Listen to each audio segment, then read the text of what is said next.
Kwa hiyo lam mim, hii itakuja kuelewa ni kitu gani kama shadda. Kwa hiyo vimekutana ni lam yenye sakina mwishoni, mim yenye sakina ikakutana na mim yenye kasra, na tunajua shadda mbeleni kabisa kusoma namna gani ya kusoma neno yenye shadda na asili yake ni ipi. Kukutana kwa herufi mbili, moja ni sakina nyingine ni tanwini. Twende kidogo kwa kule ndio mwendo. Lam lam lam lam, mim mim mim mim, nun. So non wengi wanakosea non, nu nu nun nun nun nun. Kuipa herufi kila haki yake, kuipa herufi kila haki yake ni jambo la msingi sana, jambo la msingi sana. Lakini katika mtiririko wa herufi nimesahau o, kaf.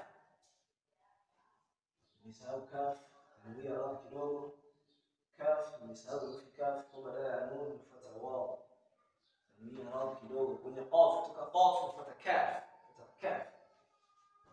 Kutoka of nifuata kaf, ila sio mbaya. Kubwa tuelewe namna gani zinaandikwa. Binadamu ukosefu ndio hizi. Kaf ikiwa mwanzoni inakuwa hivi. Inapokuwa kati inakuwa hivi. Inapokuwa mwishoni inakuwa kama hivi. Twende tukamuone wao. Wao nani miongoni mwa sifa za herufi ambazo sikubali kuungwa kwa mbele. Inapokuwa kati inakuwa hivyo. Inapokuwa mwishoni inakuwa hivyo. Wao. Wao. Kaf, of, lam, mim, nun, wao. Tukamuone herufi ha. Sasa ha. Tutakuja kumuona ha. Anapokuwa mwanzoni anakuwa hivi. Anapokuwa katikati anakuwa hivi, na anapokuwa mwishoni anakuwa hivi. Kwa hiyo ni ha ha ha ha, yani unatoa pumzi kwa uzito kama unapata na mshtuko ha, au mtu ambaye anataka kuzimia ha, hewa nzito ambayo inaushusha mwili kabisa kinguvu. Kwa kaf kaf kaf kaf, wow wow wow wow, ha ha ha ha ha. Tutamalizia herufi mbili za mwisho, herufi mbili za mwisho. Tutaongeza herufi moja ya tano kubwa kwa uandishi wake ipo katika Qur'ani. Wao ha kama na hamza. Hamza kwa mwanzoni anaweza akawa hivi, lakini pia anaweza hamza, lakini pia anapokuwa kati anakuwa hivi, anaweza akawa hivi, au pia anakuwa hivi, hamza anakuwa hivyo. Lakini anapokuwa mwishoni hamza anakuwa amewekwa na hizi herufi hapa, hamza.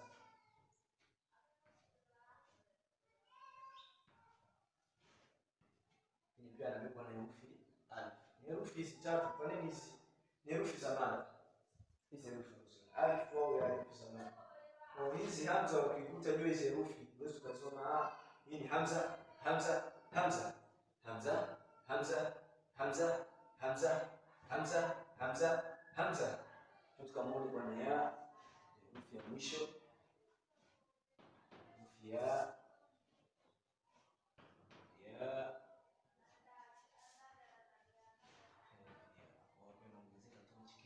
lakini mwisho tunamalizia herufi ta, na hiyo kwa mwanzoni inakuwa kama ta ile, inakuwa kati inakuwa kama ile, ili mwishoni kuna kitu kinabadilika, inakuwa kama iko ta ta ta ta. Hamza hamza hamza hamza, ya ya ya ya, ta ta ta ta. Sasa kabla hatujakwenda katika kuunganisha herufi, kuna jambo la msingi la kuzingatia katika uandishi wa hizi herufi. Hapa tunaua ndege wawili kwa jiwe moja. Unajifunza kuandika moja kwa moja na kusoma. Huo ndio usomaji, kusoma na kuandika. Ukisema uandike tu bila kusoma utakuwa ni uongo, sababu wakati unaandika pale unachokiandika unakisoma. Kwa maana ukiandika kitu ambacho hukijui ni tatizo. Sasa namna uandishi wa hizi herufi za hijai, kwanza twende tukaona. Mathalan hili ni daftari lako ambalo wewe utakatumia katika uandishi wako hizi herufi za hijai. Mathalan tukaona namna gani tutaziandika hizi herufi kwa mfano wewe. Ni herufi gani zinaandikwa kwaje? Ili kazi yako iwe clear. Ambapo hata kama kumwandikia mtu mashallah inaonekana vizuri kabisa. Tuna herufi ya kwanza, tuna alif. Huu ni mstari ule wa uandishi wa kazi. Ili uweze kuandika maneno yanayonyooka. Angalia herufi na sifa zake hizi, ndio uandishi tutakaotumia. Kuna herufi zinaandikwa kwenda chini kama walimu wetu wa alfabeti yeye ndio tufundisha a, chorea mstari, ba, cha, de, f. Tunakwenda kabisa kwa hata katika uandishi wa Kiarabu kuna protocol zake na kuna kanuni zake. Tunaona herufi alif juu anakuwa juu ya mstari huu ambao wewe unatumia kuandikia. Kazi inakuwa ndani katika frame, inakuwa ndani ya frame. Tutakwenda tuna herufi ba naye anakuwa juu. Tutakwenda tuna herufi ta naye anakuwa juu. Tuna herufi tha naye anakuwa juu. Lakini tuna herufi jim inakuwa katikati. Jim. Tuna herufi ha na inakuwa kati. Lakini pia tuna herufi kha na inakuwa kati. Kwa hivi. Tuna herufi dal. Dal inakuwa hivi. Tuna herufi dhal inakuwa hivi. Tuna herufi ra inashuka chini. Tuna herufi za inashuka chini. Tuna herufi sin kwa hivi. Tuna herufi shin kwa hivi. Na tuna herufi sad. Tuna herufi lad. Na hivyo katika mnishi wake tuna herufi ta. Tuna herufi ra. Tuna herufi ain. Tuna herufi ghain. Tuna herufi fa. Ni uandishi wa herufi fa. Tuna herufi qaf. Tuna herufi lam. Tuna herufi mim. Tuna herufi nun. Tuna herufi waw. Tuna herufi ha. Afu tuna herufi za mwisho hizo ni hamza na ya. Hamza na ya. Kwa hivi ukitaka kuprove hiki kitu twende tu mdogo. Hizi ni katika uandishi wa hizo herufi. Kwa ni alif, ba, ta, tha, jim, ha, kha, dal, dhal, ra, za, sin, shin, sad, lad, ta, da, ain, ghain, fa, qaf. Kaf kila mtu anamsahau. Hapa tumeongezea kaf na kutoka hapa qaf nafuata kaf.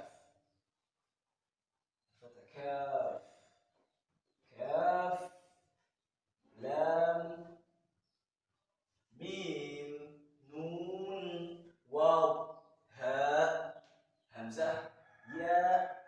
Katika uandishi ukitaka kujua, tukirudi kwenye jedwali letu, yule herufi tuliandika hivi zinapokuwa mwishoni. Clear ile smart work.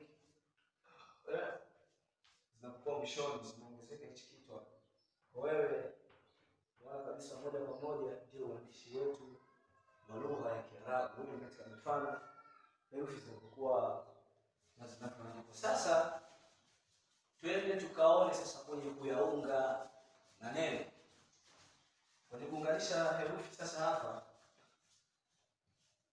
tutaunga herufi mchanganyiko. Twende tukaone. Haya, kuunga herufi.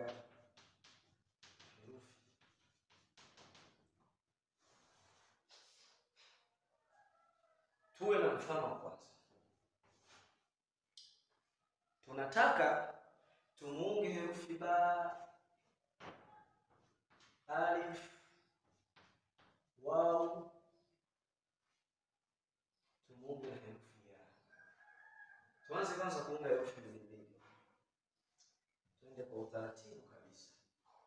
herufi mbili mbili. Kwanza kabisa, herufi za mwanzo tutaanza zile herufi zinazokubali kuunga kwa mbele.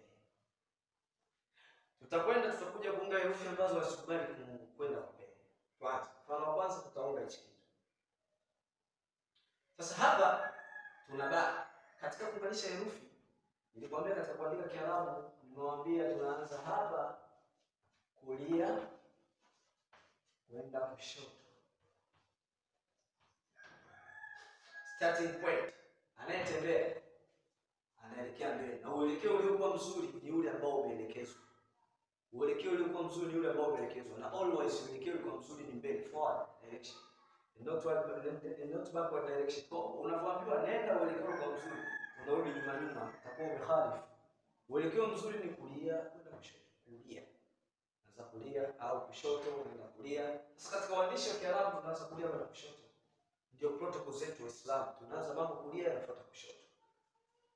Na ilivyokuwa bwana Mtume Muhammad sallallahu alaihi wasallam katika hadithi yake, Mtume alikuwa anasema, Mtume alikuwa akifanya mambo kali kuchana nywele zake, alikuwa akianzia kulia kwenda kushoto. Kila jambo alikuwa akifanya kwa mkono wake uliokuwa bora, mkono wa kulia kwenda kushoto. Sasa hapa tuna herufi mbili. Ukigawa herufi kama hizi, usiumize kichwa. Wa kwanza kabisa ni herufi ya mwanzo. Huyu ni herufi ya mwisho. Nenda kaliulize jedwali.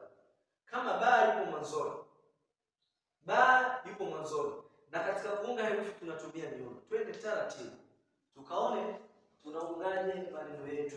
Ba yupo mwanzoni, alif yupo mwishoni. Twende. Ba mwanzoni inakuwa hivi. Nenda hatua kwa hatua. Na alif mwishoni anakuwa hivi. Hapo ushaanza kuona kitu kwamba kinafunguka. Ba aungane na alif. Kaliulize jedwali. Ba anapokuwa mwanzoni anakuwaje? Atakwambia huyu hapa. Anakuletea huyu ndio ba mwanzoni. Alif anapokuwa mwishoni anakuwaje? Kwa huyu ni wa mwanzo na huyu ni wa mwisho. Wa mwanzo wa mwisho. Wa mwanzo wa mwisho hata zikiwa 10 utakuwa wa mwanzo kati utakuwa na wa mwisho. Kwa hiyo ni ba ya mwanzo, alif ya mwisho. Baada ya kupata hivi, njoo uziunge, usiulize kichwa. Tayari hapa hizi zinakwenda kuungana. Kwa utakuja kupata kitu tusimple and clear. Ba alif. Nataka kuprove futa hapa. Utakuja kupata muundo wa alif mwishoni, muundo wa ba mwanzoni. Hiyo ni simple and clear. Kwa utakuja kupata kitu kinaitwa ba alif. Kwa hiyo kitu ni sawa sawa ba alif. Herufi zetu za kwanza. Kwa hiyo ba kujumlisha alif au waungane, tutakuja kupata ba alif. Wametokeaje? Njoo muonyeshe. Ba yupo mwanzoni, alif yupo mwishoni. Ba mwanzoni, muundo. Katika kuunda herufi tunatumia miundo. Ni kosa wengine wanafanya hivi, ba alif, mtu anachukua ba anaandika hivi. Hili ni kosa kubwa. Lazima utumie miundo. Once utakuwa kuwa na miundo ya herufi yote ikiwa kichwani. Angalau kwa siku ukawa unahifadhi miundo ya herufi moja tu. Kwa mwezi utakuwa na herufi zote 29. Tukaone mfano wa pili. Mfano wa pili. Labda tuna ta, tunaambiwa ta tuunganishe na sin. Ta ungane na sin utatupatia kitu gani? Ta kama ilivyokuwa an, ta ipo mwanzo, sin ipo mwishoni. Na niulize jedwali, ta mwanzoni tulisema ipo hivi. Na sin mwishoni tulisema ipo hivi. Kwa hiyo moja kwa moja ukishapata hichi kitu visogeze, fanya kama unavisogeza shwa, utakuja kupata hichi kitu kinatokea hivi. Utaungana. Ta. Kwa hiyo tayari ukishapata kitu ambacho ni ta sin. Kwa huyu na huyu wanakuja kutupatia na moja kwa moja ta sin. Ta sin. Moja kwa moja sasa tushaanza kuzalisha maneno. Katika masomo yanakuja tutakuja kusoma irabu inshallah. Mungu tujalie uhai. Twende tukaone kipengele cha